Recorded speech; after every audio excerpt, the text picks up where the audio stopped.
ঠোঁটের মধু তিতা মধু, তেমন মধু কয়ে গো কই, এমন তিতা আমার বধু, শিউরে উঠি সয়ে গো সই।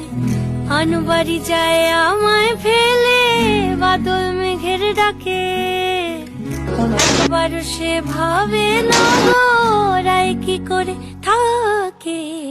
কি করে রায়, কি করে রায়, কি করে রায়, কি করে, এই বুঝি